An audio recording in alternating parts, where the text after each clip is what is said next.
Hey kids, this is Ivan. How you doing? Well, I've had another busy week with gaming, which is great. And it started out this Wednesday morning, early in my morning, 5 a.m., and I got a chance to run my second session of All for One Regime Diabolique in our multi-Game Master campaign of Lights in Darkness.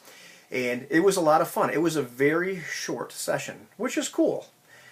We started at my 5 a.m. We talked a little bit beforehand and did some house cleaning or housekeeping in terms of what effects that Anthony's character Martin would have magically, because it magically enhances himself. So he did a bunch of rolls. We talked about a couple of other things, and then we started the broadcast. And it was interesting as my second session. The first session that I ran, I kind of introduced a lot of things to the game world, a lot of things that had already been kind of set in motion. I kind of tried to make them a little bit more interesting. I sort of gave them a bunch of little dangling threads. See, which one will they, find interesting or not interesting or whatever. So I threw a lot in to the game world. As time has gone on, and we, have all run sessions, and the world has become much more complex. And let me show you how complex it's become. I had this video with Francois. We were trying to get all three of us together, but Anthony wasn't able to make it at one point. We were trying to just piece together everything, all the non-player characters, the major non-player characters in the world that we have created in this multi-game master campaign, and make sense of them. And we have a OneNote document, which is great. I suggest you go watch Anthony's video, which he did at my request, about multiple GMs in a campaign, because he's done this quite a bit, and this is my first experience so far. And he talked about the idea of having the notebook and handing the notebook off to the next game master. But we have this OneNote document, which is great. We all update it, when we're game masters, when we do something with our characters, so you can access all this information. But it can be a little hard to navigate sometimes. So I took this piece of cardboard. You can see my problem. And these are the major players. These are not all the non-player characters that we have in there. Those are the important people that we've been dealing with. And so we just establishing what those connections actually were at that time.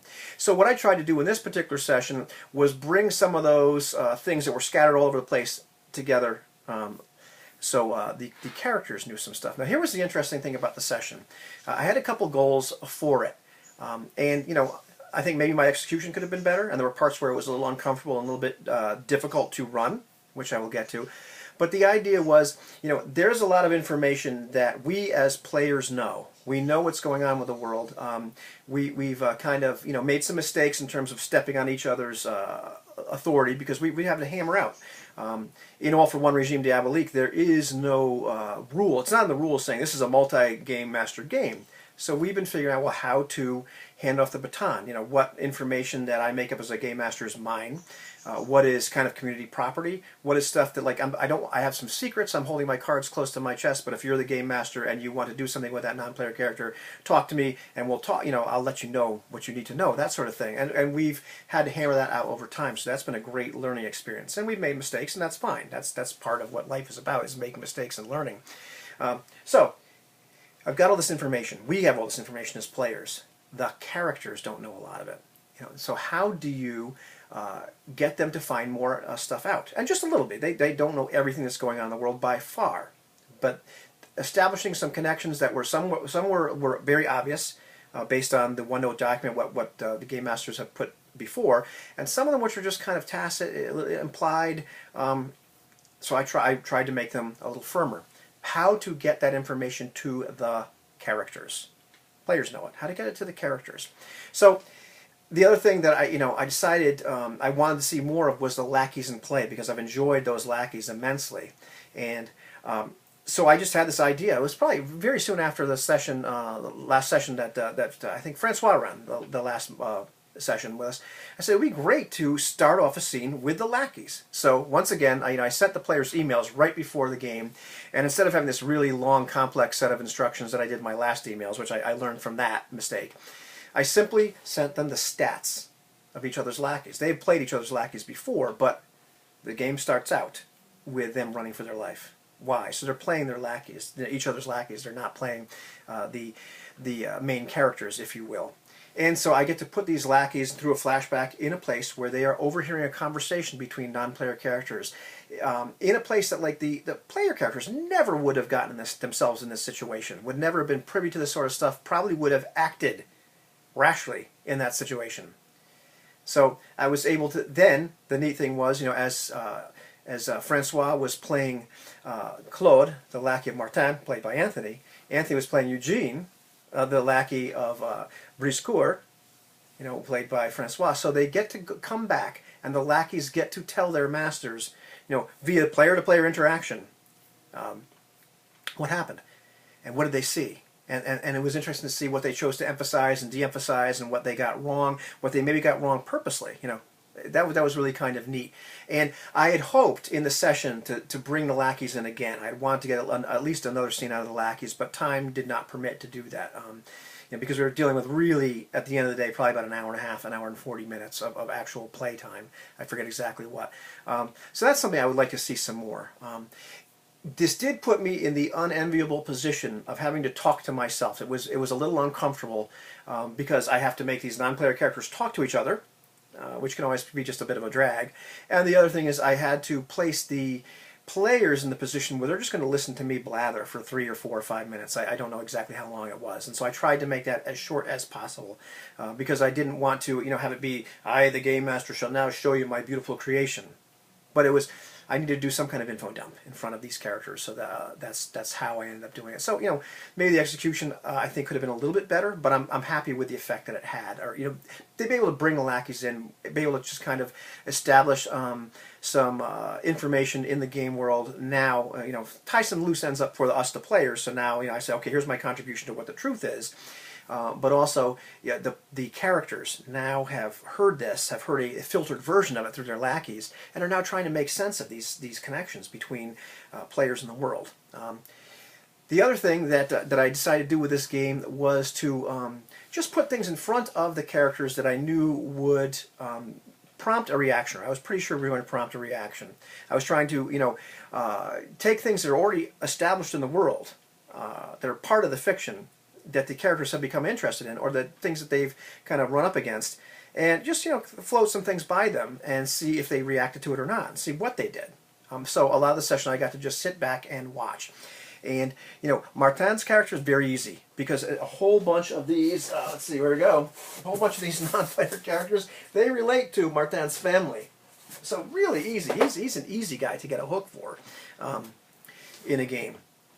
Briscourt, a little bit harder, because he's devil may care, this womanizer, this larger than life character, but he's just come back from the Louvre, or for the Bastille rather. He was in prison for a little while, and he's kind of set up for that. And I don't want to ruin anything. You really need to watch the session before. It's actually a very entertaining session, as the players put it out. But I decided I'm going to put them in this situation, which is kind of a bit of a punishment. So they ended up having to do some guard duty in the Louvre, and I put Francois' character, who really he's a devil-may-care guy. He is just freewheeling. He does not have big designs of going up in rank in the Musketeers, which Martin does. Martin definitely does. But in an episode, I believe was one that Anthony ran, there was a part where the party was split, and Briscourt started to grab all these other Musketeers and tell them, you go here, you go there, you go there. And in fact, Anthony actually kind of put down in the one note, I'm pretty sure it was Anthony, these 3 nondescript Musketeers, and they each had a little personality quirk. I said, this is perfect. So I decided, Francois, or Briscourt's punishment was not only going to be on guard duty, but you're going to supervise these Musketeers that are not quite up to snuff. This is the last thing Briscourt would ever want to do. And Martin, well, his job was to supervise Briscourt to make sure he did his job. That was very interesting. And then, not only did I have them do that, I put them in the Louvre, but let them, a non-player character come by that they both well, Martin had some experience with this character. Briscourt did not, but it was just, I wonder what would happen if this person walks by. And I couldn't have imagined the result that had. It was beautiful. And it's about, I think, 45 minutes in, I believe, somewhere around there. I've never seen Anthony laugh so hard. I thought we were going to have to stop the session for a second. It was phenomenal. And it wasn't just a laugh right. It was great because these characters did exactly what these characters would do. And at the end of the day, I named the episode A House Divided because a part of it was the idea that there are various factions, in the greater group that concerns the Martell family and all their affiliates and what have you. There's some divisions going on, uneasy truces and what have you. However, the session really became about something else. And it's mentioned at the very beginning of the session by Briscoe and at the very end. And I loved it. It was incredibly satisfying to me to see, once again, something show up that I couldn't have scripted or written. This is why a game master. This is to throw things out there like that. To see what these characters are up to. To emphasize or bring about parts of what we've already established as reality, what's plausible in the fiction already, and just watch these characters be themselves and do things that I could not have predicted. And it was, to me, a great session. I have some things I would do differently, some techniques I would like to work on a little bit better, more, to be better at. I wished that I could have gotten the lackeys involved a little bit more, but it was a time thing. And there were also two other non-player characters or situations I wanted to run by each player specifically. But I realized, afterwards, as soon as we cut, the recording, that those were perfect for solo sessions. And I do get to run solo sessions with them soon. I believe after each one of them run, I believe Anthony has to run a session with the two of us, and then Francois does. But so after each one of their sessions they run for the two of us, I get to run a solo session for them. So unless things change dramatically in the world, which can happen with these multiple Game Master campaigns, which is okay, then I will dig up those ideas and present those to them and see what happens there. Once again, I just love to see what the characters do, because part of the neat thing about being a game master, at least I've discovered more and more, coming back and doing it actively again, is I become really attached to the characters. And not in a way, some of it's just, be a fan of the characters and all that sort of stuff, but they interest me. I've become very interested in a lot of these characters that players in this game and other games have brought alive, and I just love to see what are they going to do next. And that brings me back to being a game master and just poking a little bit and running the world and seeing what are these guys going to do next. This is pretty cool. So those are my thoughts on that session. So go watch it.